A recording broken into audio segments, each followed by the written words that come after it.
Bismillahirrahmanirrahim.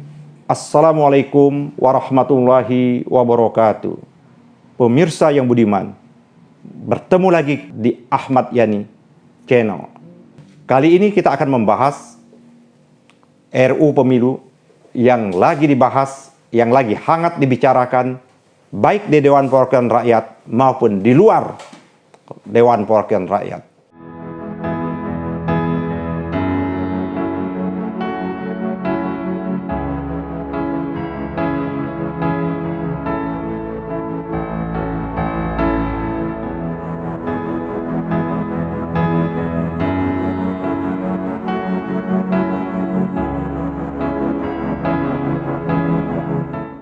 Pemirsa yang budiman, saya akan mencoba membaca berita-berita terkait tentang pembahasan RUU Pemilu di Dewan Perwakilan Rakyat. Tempo.co, Jakarta, wacana revisi Undang-Undang Pemilihan Umum atau RUU Pemilu sedang mengemuka di Dewan Perwakilan Rakyat. Revisi undang-undang ini akan menggabungkan Undang-Undang Nomor 10 Tahun 2016 tentang Pilkada dan Undang-Undang Nomor 7 Tahun 2017 tentang Pemilu. Salah satu agenda revisi akan mengubah jadwal Pilkada serentak 2024 menjadi 2022 dan 2023. Rencana pembaruan terhadap undang-undang membuat sikap partai politik terbelah.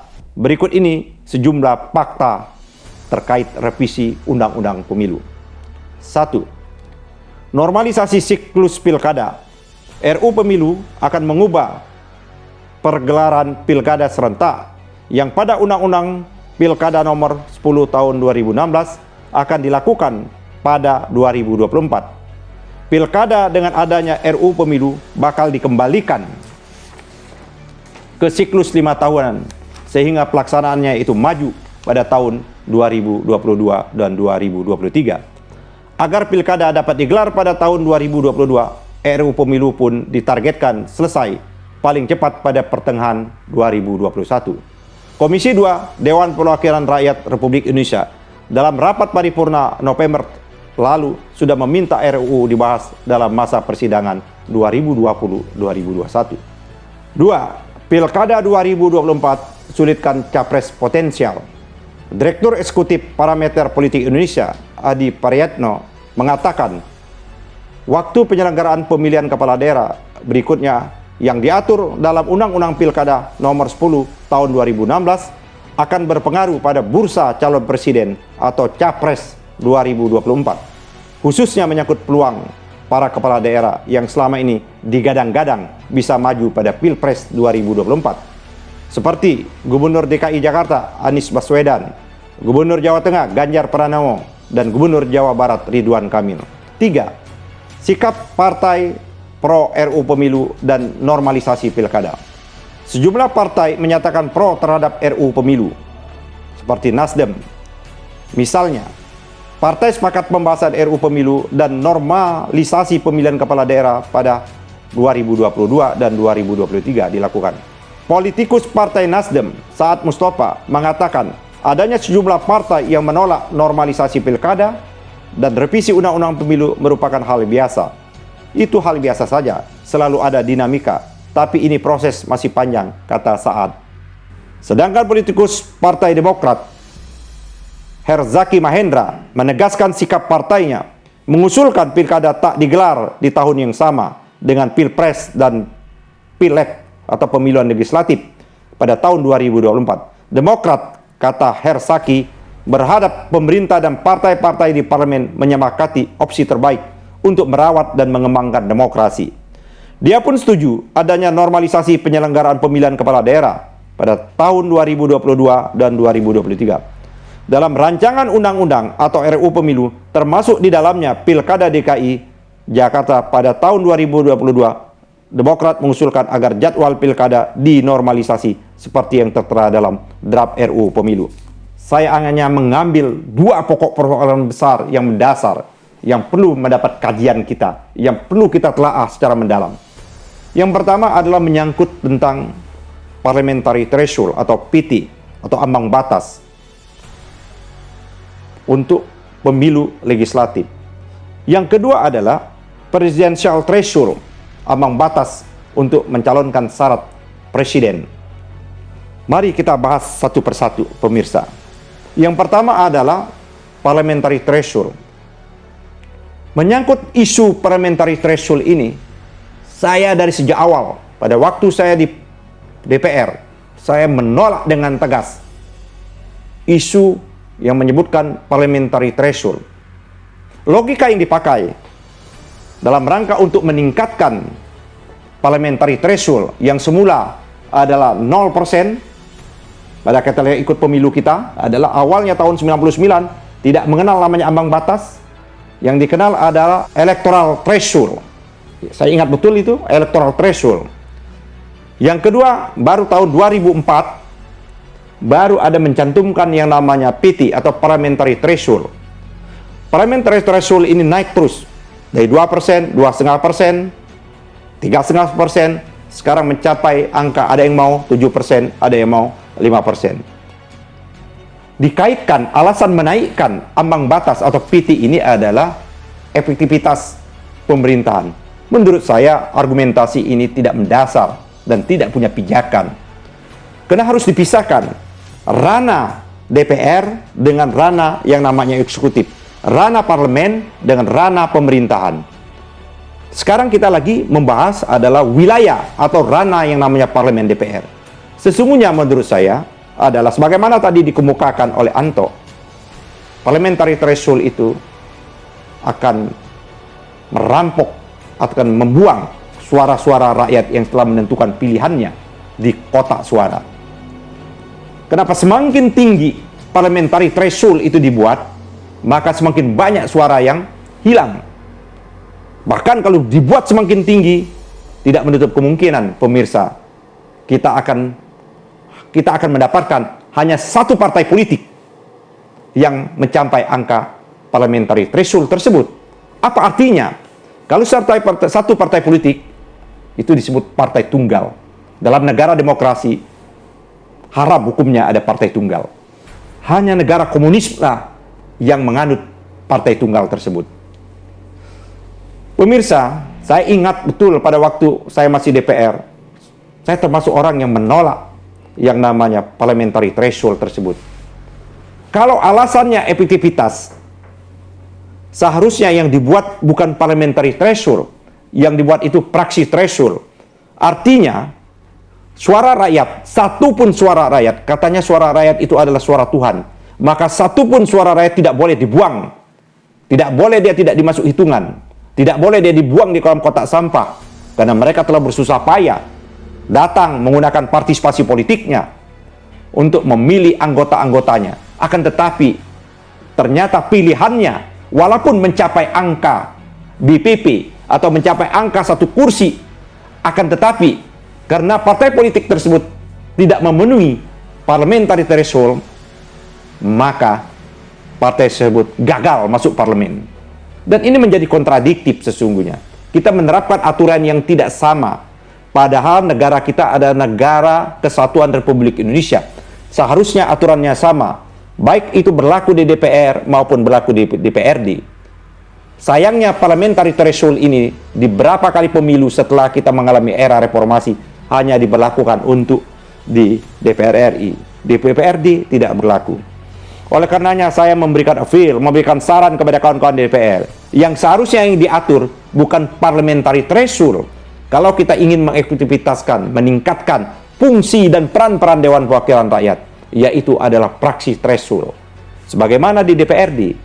Jadi apabila jumlah kursi, jumlah suara yang setelah dikonversi menjadi jumlah kursi tidak memenuhi syarat untuk membentuk praksi, maka dia wajib bergabung dengan praksi-praksi yang ada. Menggabungkan diri untuk membentuk satu praksi sehingga praksi tersebut memenuhi syarat untuk praksi threshold. Contohnya untuk DPR. Untuk syarat membentuk praksi threshold, kita buat syarat yang tinggi, yaitu 100 kursi.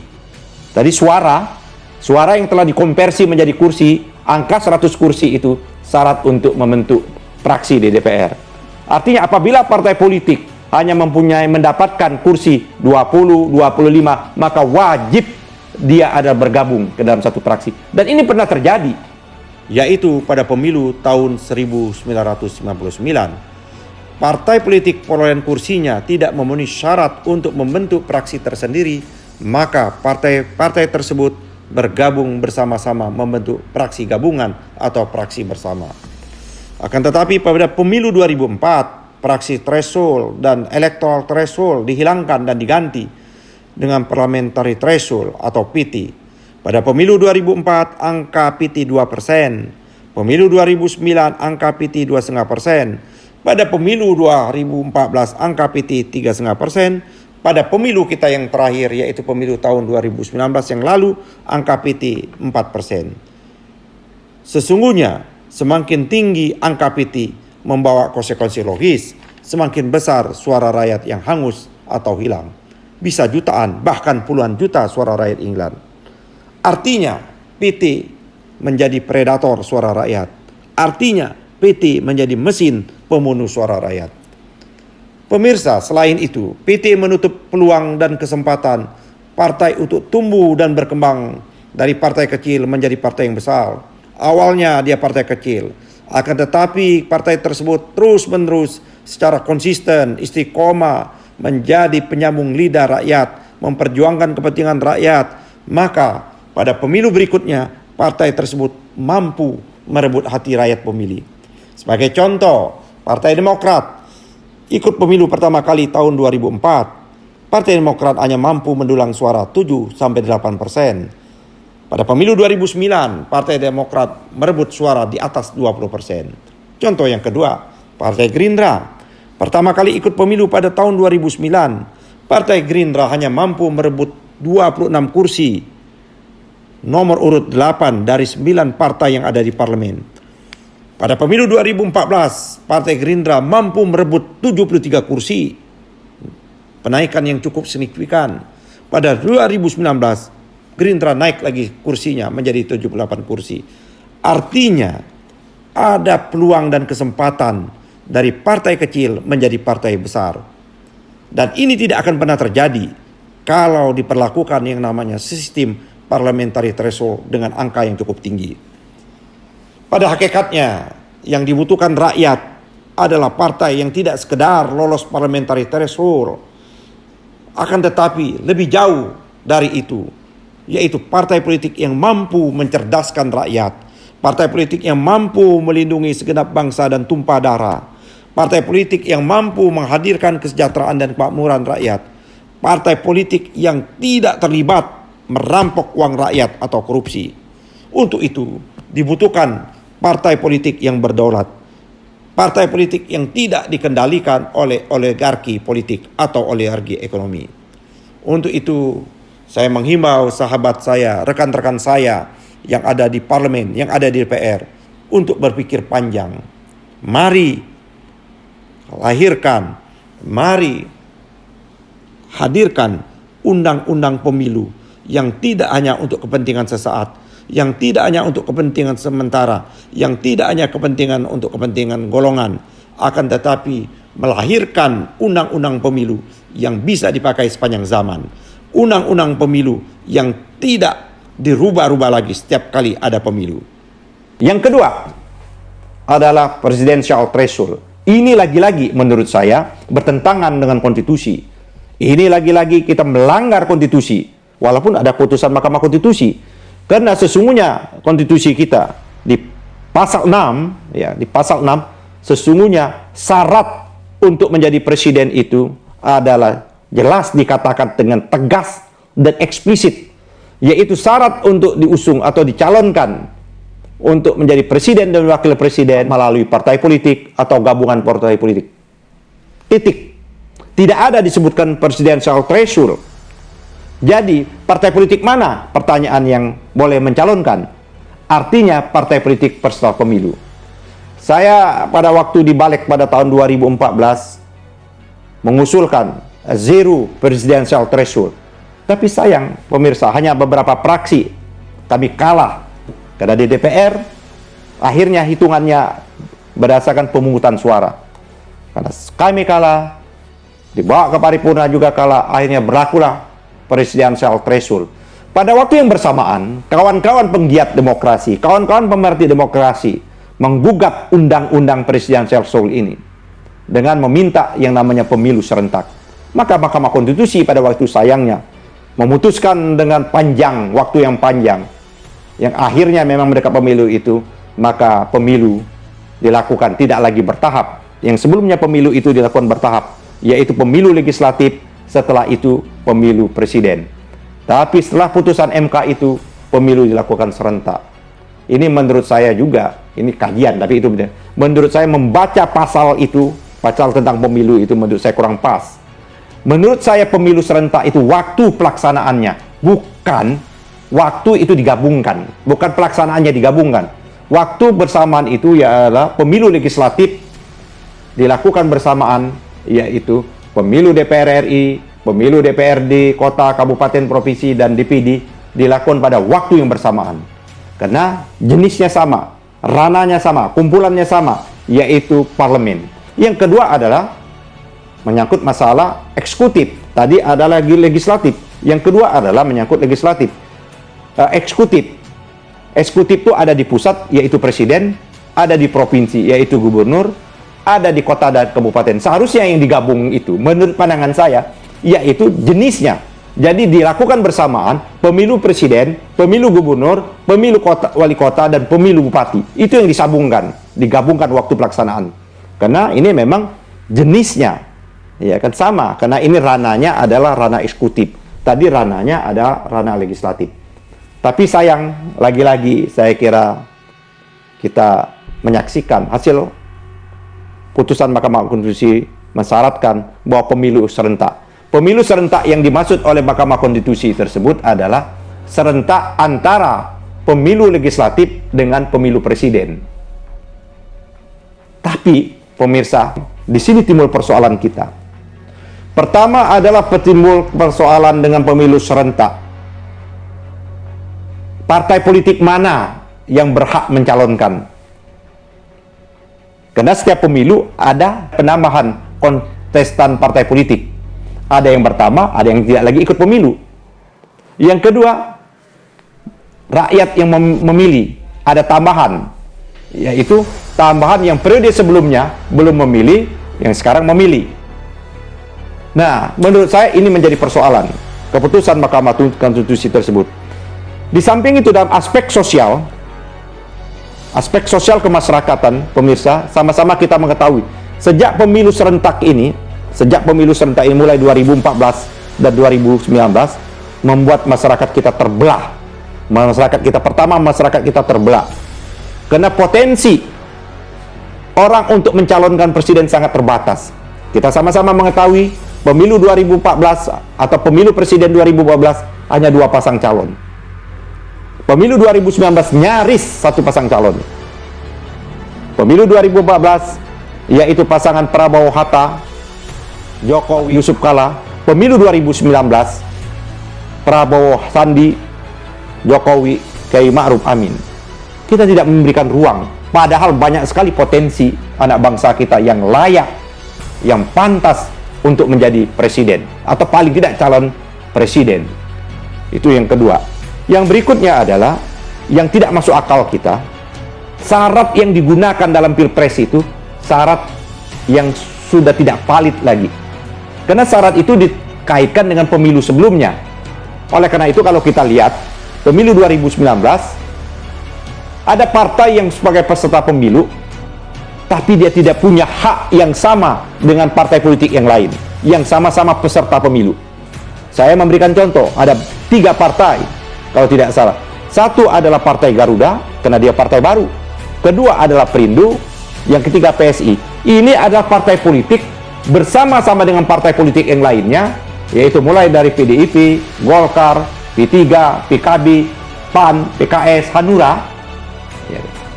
Ditambah 3 partai politik ini, tapi 3 partai politik ini mengalami diskriminasi karena mereka tidak memiliki hak untuk mencalonkan sebagai mengusung atau mencalonkan presiden. Karena mereka tidak punya, karena mereka belum punya hasil, karena mereka ada partai yang baru. Dari segi peserta, dari segi adalah rakyat, karena pemilu tahun 2014 ada rakyat pemilih yang belum memenuhi syarat. Ya, yang belum memenuhi syarat, umurnya belum memenuhi syarat. Tapi 2019 dia telah memenuhi syarat, maka dia mencoblos. Jadi ada, baik dalam aspek partai politik maupun dari aspek rakyat yang mencoblos, terjadi dua hal yang berbeda. Yang kedua, syarat yang pernah digunakan pada tahun 2014 digunakan kembali pada tahun 2019. Artinya, kalau saya memberikan contoh, kalau kita nonton, ya kan, nonton film, nonton di bioskop, karcis yang sudah kita gunakan lagi untuk masuk lagi, kan tidak mungkin bisa. Atau kalau kita naik pesawat, tiket yang sudah pernah kita gunakan, contoh saya mau ke Palembang, saya gunakan tiket saya ke Palembang, tapi saya gunakan lagi tiket yang sudah saya pakai untuk berangkat, kan tidak mungkin bisa. Nah, tapi ini bisa. Lagi-lagi ini menimbulkan keanehan menurut saya, pemirsa Ahmad Yani Channel. Ini keanehan. Syarat yang sudah usang itu digunakan lagi. Jadi, sekali lagi saya menghimbau dan mengajak sahabat-sahabat, kawan-kawanku semua, anggota Dewan Perwakilan Rakyat, mari kita berpikir jernih untuk ke depan. Hanya dua isu tadi yang saya persoalkan. Satu menyangkut parliamentary threshold, satu menyangkut presiden threshold. Kita ketemu lagi pada episode yang akan datang, yang lebih seru, lebih tajam. Billahi taufiq wal hidayah. Wassalamualaikum warahmatullahi wabarakatuh.